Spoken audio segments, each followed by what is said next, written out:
Assalamualaikum warahmatullahi wabarakatuh. Bismillahi wa kafa wassalatu wassalamu ala habibil mustafa wa ala alihi wa sahbihi alisidki wal wafa. Asyhadu an la ilaha illallah wahdahu la syarikalah wa asyhadu annana nabiyyana Muhammadan abduhu wa rasuluh. Amma ba'du. Qala Allah Ta'ala fil Qur'anil Karim, a'udzu billahi minasyaitonir rajim. Bismillahirrahmanirrahim. Ya ayyuhalladzina amanu taqullaha wa kunu ma'as-shadiqin. Sidang pemirsa yang dirahmati Allah Subhanahu wa taala, marilah kita bersyukur kepada Allah Subhanahu wa taala dan mengucapkan alhamdulillahirabbil alamin. Salawat dan salam pesan-pesannya kita aturkan kepada junjungan Nabi besar kita Muhammad sallallahu alaihi wasallam. Allahumma salli ala Sayyidina Muhammad wa ala ali Sayyidina Muhammad. Sidang pemirsa yang dirahmati Allah Subhanahu wa taala, pada kali ini akan kita kaji, akan kita pahami walaupun hanya sekelumit tentang puasa dan kejujuran.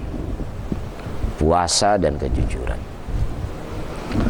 Puasa yang sedia kita maklum adalah menahan diri dari lapar, dari makan, minum, berhubungan suami istri dari mulai fajar sampai terbenamnya matahari.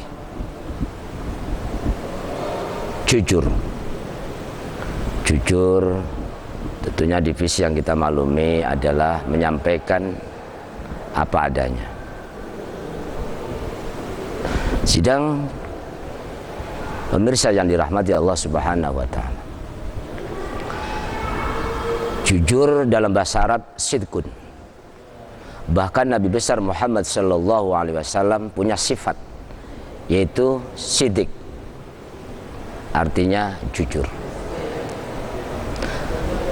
Dalam Al-Quran, bahkan orang jujur yang Allah sebut dalam Al-Quran surat An-Nisa, wa may yuti'illaha ar-rasul malladzina an'amta 'alaihim minan nabiyyin wasiddiqin wasyuhada'i wassolihin wa hasuna ulaika rafiq. Barang siapa yang taat kepada Allah dan Rasulnya, maka Allah akan menghimpun bersama orang-orang yang Allah telah beri nikmat. Siapa mereka? Nabi, para nabi, minan nabiyyin, para nabi, wasiddiqin, dan orang-orang yang benar, orang-orang yang jujur, wasyuhada, dan orang-orang yang mati syahid, wassolihin, dan orang-orang yang soleh, wa hasuna ulaika rafiqa, mereka itulah sebaik-baik teman. Pemirsa yang dirahmati Allah Subhanahu wa taala, kalau kita tengok susunan ayat, minan nabiyyin, para nabi, setelah itu wasiddiqin, orang-orang yang benar. Bahkan secara urutan, dia lebih dulu orang-orang yang benar daripada orang-orang yang wasyuhada, orang-orang yang mati syahid, dan juga orang-orang yang soleh. Paling tidak, ketika kita mengenal kata siddiqin, berapa banyak orang yang jadi korban gara-gara orang yang tak jujur.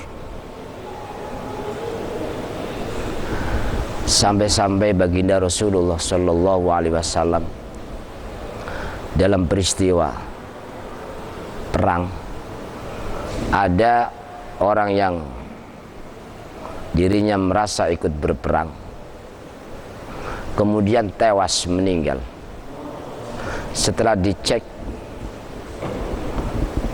peti yang dia bawa, ghanimah yang dia kumpulkan tidak sesuai dengan kadar yang dia perjuangkan keikutsertaan beliau dengan Rasulullah Sallallahu Alaihi Wasallam.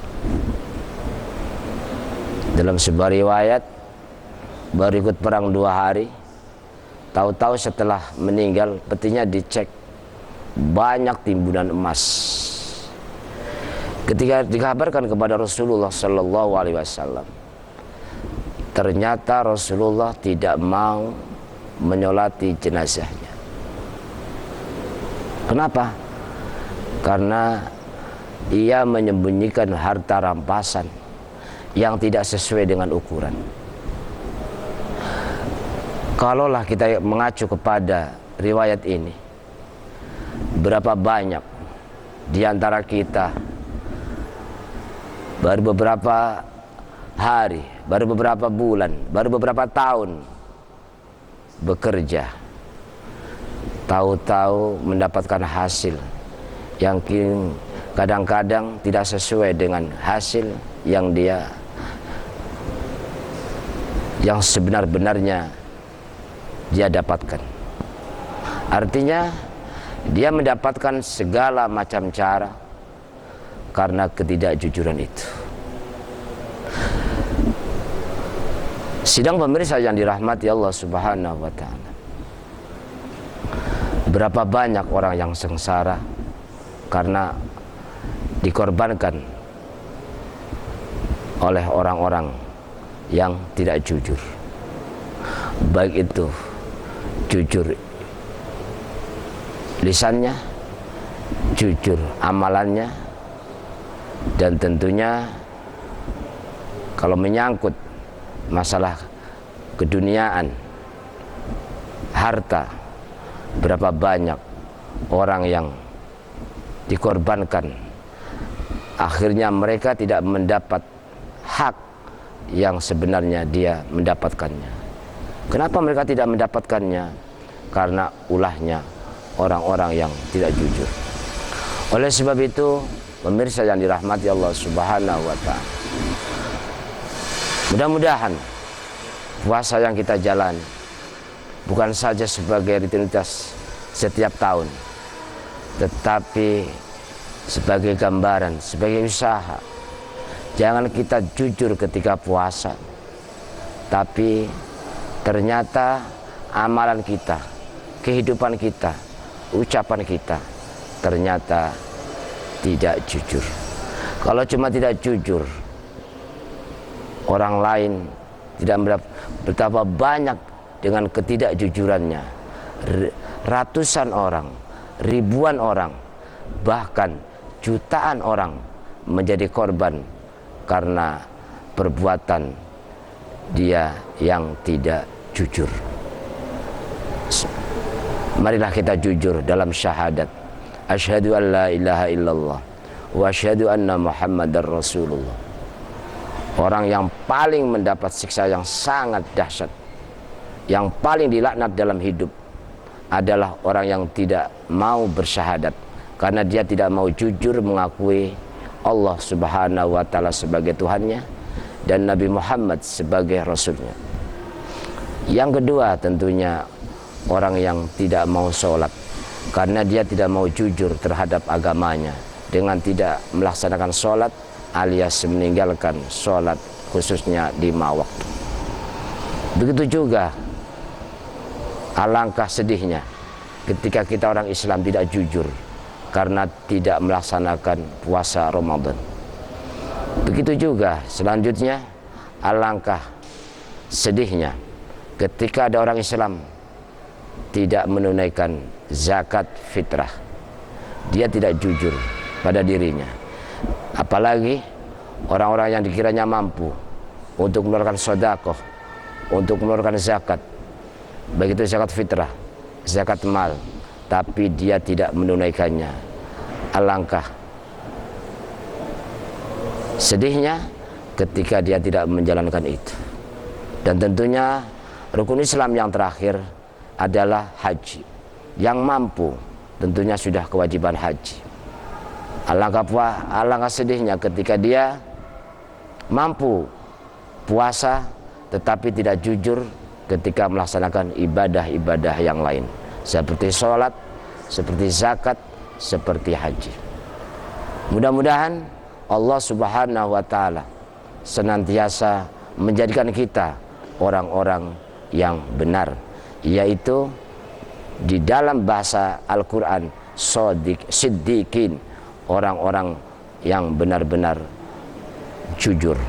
Satu-satunya sahabat yang mendapat gelar As-Siddiq adalah Abu Bakar Siddiq, yaitu khalifah yang kedua dari Rasulullah Sallallahu, khalifah yang pertama dari Rasulullah Sallallahu Alaihi Wasallam. Terima kasih. Mudah-mudahan senantiasa kita dijadikan oleh Allah orang-orang yang jujur, jujur kepada agama, jujur pada diri, dan jujur pada amalan.